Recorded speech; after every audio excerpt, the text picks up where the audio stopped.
Hello everyone, this is Pradip Aryan and you're watching our channel Allied English Classes.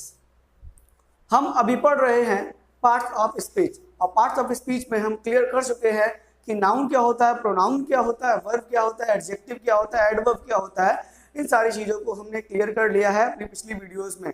और आज हम बात करेंगे प्रीपोजिशन के बारे में, जिसको हिंदी में हम बोलते हैं संबंध बोधक। तो सबसे पहले हम जान लेते हैं कि प्रीपोजिशन होता क्या है, प्रीपोजिशन की डेफिनेशन क्या होती है।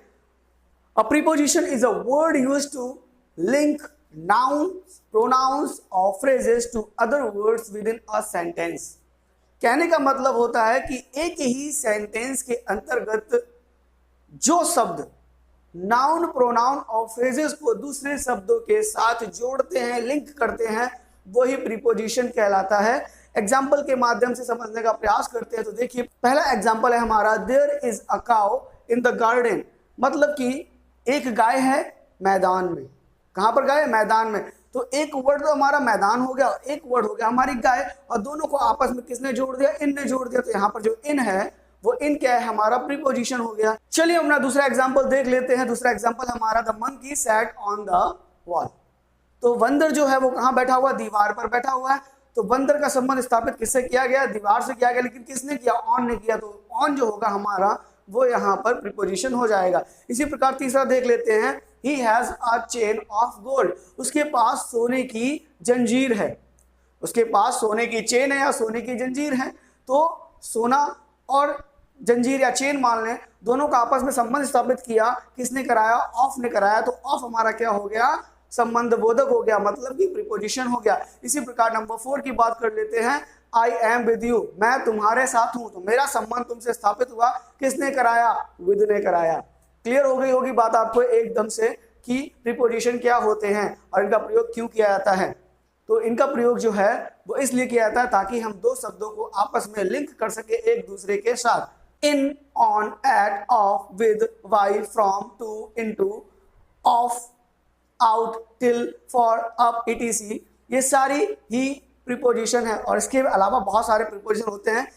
चलिए अब हम जान लेते हैं कि प्रीपोजिशन कितने प्रकार के होते हैं। तो काइंड्स ऑफ प्रीपोजिशन। तो प्रीपोजिशन जो होते हैं वो 3 प्रकार के होते हैं। पहला सिंपल प्रीपोजिशन, दूसरा कंपाउंड प्रीपोजिशन और तीसरा फ्रेज प्रीपोजिशन। इसको हम फ्रेजियल प्रीपोजिशन भी कहते हैं। ठीक है, तो हमने जान लिया प्रीपोजिशन 3 प्रकार के होते हैं, सिंपल, कंपाउंड और फ्रेजियल। उसके बाद जानते हैं कि सिंपल प्रीपोजिशन जो होता है वो क्या होता है। A word which is used to show relationship between the different parts of a sentence is known as simple preposition। एक ऐसा शब्द जो दो अलग अलग सेंटेंस के पार्ट्स के बीच में संबंध स्थापित कराता है, उनको जोड़ता है आपस में, वो सिंपल प्रीपोजिशन कहलाता है। नॉर्मल सी बात है, जो शब्द जो दो अलग अलग वर्ड्स को आपस में संबंध स्थापित करवाते हैं, आपस में जोड़ देते हैं, वो कहलाते हैं हमारे सिंपल प्रीपोजिशन कहलाते हैं। और एक बात याद रखिए, जो सिंपल प्रीपोजिशन होता है उसमें हमेशा एक ही वर्ड होता है, बहुत सारे वर्ड नहीं होते हैं, जैसे 2 या 3 वर्ड्स नहीं होते, केवल एक ही वर्ड होता है। तो चलिए एग्जाम्पल के माध्यम समझने का प्रयास करते हैं कि सिंपल प्रीपोजिशन क्या होता है। तो एग्जाम्पल नंबर 1 है हमारा, he sat on the chair. वो चेयर पर बैठा, तो उसका संबंध चेयर से स्थापित किया गया, लेकिन किसके माध्यम से किया गया? ऑन। तो ऑन हमारा क्या हो गया? सिंपल प्रीपोजिशन हो गया। इसी प्रकार दूसरा देख लेते हैं, they were sitting by the tree. वे पेड़ के पास बैठे हुए हैं, तो उनका संबंध पेड़ से स्थापित किया। किसने किया? बाई ने किया। इसी प्रकार तीसरा देख लेते हैं, she lost her ring at the beach. मतलब कि उसने अपनी अंगूठी को बीच पर खो दिया। तो उसका संबंध बीच से स्थापित कैसे हुआ? एट के माध्यम से हुआ। एट ने यहाँ पर संबंध स्थापित करने का काम किया है, तो यहाँ पर एट भी हमारा सिंपल प्रीपोजिशन हो गया। इसके बाद नंबर 4 की बात कर लेते, the cat jumped off the counter. Cat counter से कूद गई। ठीक है, काउंटर के ऊपर से कूद गई। तो यहाँ पर काउंटर से बिल्ली का संबंध किसने स्थापित करवाया? ऑफ ने करवाया। तो यहाँ पर ऑफ जो हो गया वो हमारा क्या हो गया? सिंपल प्रीपोजिशन हो गया। ठीक है, तो in, on, at, to, from, with, by और भी इससे पहले मैंने जो आपको बताए थे प्रीपोजिशंस, वो सारे ही सिंपल प्रीपोजिशंस होते हैं। तो आप इसको अच्छे से नोट कर लीजिएगा। चलिए अब बात कर लेते हैं हम नंबर 2, कंपाउंड प्रीपोजिशन क्या होता है। तो कंपाउंड प्रीपोजिशन की सबसे पहले हम डेफिनेशन को समझने का प्रयास करेंगे। Compound prepositions are those prepositions which are formed by prefixing the preposition to a noun, pronoun, an adjective और एन एडवर्ब। मतलब कि वे प्रीपोजिशन जो नाउन, प्रोनाउन, एडजेक्टिव और एडवर्ब के आगे फिक्स होते हैं, प्रीफिक्स किए जाते हैं, उन्हीं को हम कंपाउंड प्रीपोजिशन बोलते हैं। ये लगभग सिंपल प्रीपोजिशन के जैसे ही होते हैं, लेकिन सिंपल प्रीपोजिशन नहीं होते हैं। जो सिंपल प्रीपोजिशन होंगे वो कंपाउंड प्रीपोजिशन नहीं कहलाएंगे। बता देता हूं मैं एग्जाम्पल के माध्यम से कि कंपाउंड प्रीपोजिशन क्या होते हैं, तो लेकिन उसके लिए हमें एग्जाम्पल्स को समझना पड़ेगा। तो हमारा पहला एग्जाम्पल है, he was driving above the speed limit. मतलब कि वो स्पीड लिमिट से ऊपर गाड़ी चला रहा है। तो यहाँ पर अबव जो हो गया वो क्या हो गया, हमारा कंपाउंड प्रीपोजिशन हो गया। दूसरा देख लेते हैं, he cares about his life. वो अपने जीवन के प्रति चिंतित है या अपने जीवन के बारे में चिंता करता है। तो यहाँ पर अबाउट जो है वो कंपाउंड प्रीपोजिशन हो गया। तीसरा देख लेते हैं, he walked across the desert। तो यहाँ पर across हमारा कंपाउंड प्रीपोजिशन हो गया। और चौथा देख लेते हैं, distribute these pens among the children। तो यहाँ पर among जो है वो हमारा कंपाउंड प्रीपोजिशन हो गया।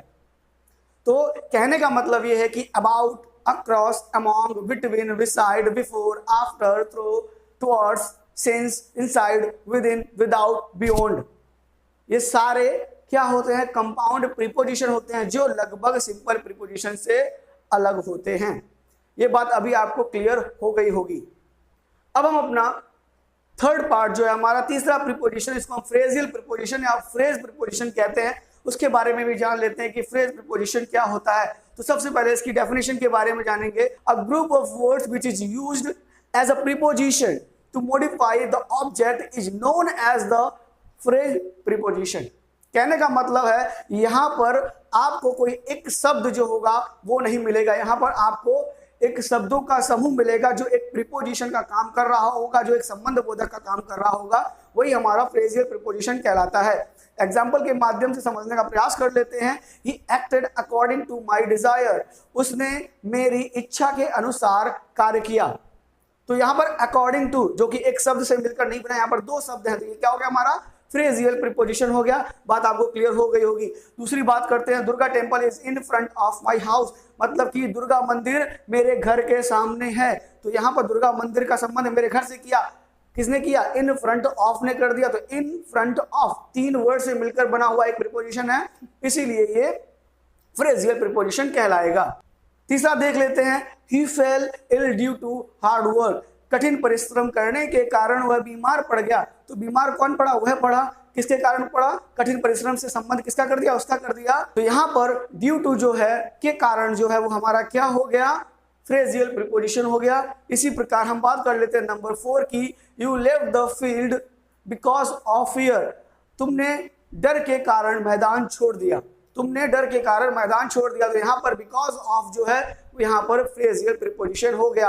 तो नॉर्मल सी बात कहें तो वे प्रीपोजिशन जिनमें एक से अधिक शब्द होते हैं वो फ्रेजियल प्रीपोजिशन कहलाते हैं। चलिए जान लेते हैं और भी कई फ्रेजियल प्रीपोजिशन इनके अलावा, जैसे कि by means of, in spite of, on account of, for the sake of, in case of, owing to, in order to, with reference to और इंस्टेड ऑफ, इटीसी। ये सारे क्या है, हमारे फ्रेजियल प्रीपोजिशंस हैं। तो आज हमने बात कर ली है कि प्रीपोजिशंस क्या होते हैं और प्रीपोजिशंस कितने प्रकार के होते हैं। हमारी जब पार्ट्स ऑफ स्पीच पूरी क्लियर हो जाएगी, हम जान लेंगे सारी पार्ट्स ऑफ स्पीच के बारे में, उसके बाद मैं एक एक करके आपको प्रीपोजिशन के जो डिफरेंसेस होते हैं वो सारी चीजों को मैं क्लियर करने का प्रयास करूंगा। लेकिन थोड़ा अभी वेट कीजिए और तब तक के लिए हमारे चैनल को सब्सक्राइब कीजिए, लाइक कीजिए, शेयर कीजिए और कमेंट जरूर कीजिएगा। जो भी प्रॉब्लम्स आ रही हैं समझने में, जो भी दिक्कत आ रही है उसको जरूर कमेंट कीजिए एक बार, ताकि मैं भी अपने तरीके को थोड़ा चेंज कर सकूं, आपके अनुसार आपको पढ़ा सकूं। Thanks for watching our channel Elite English Classes. Have a nice day.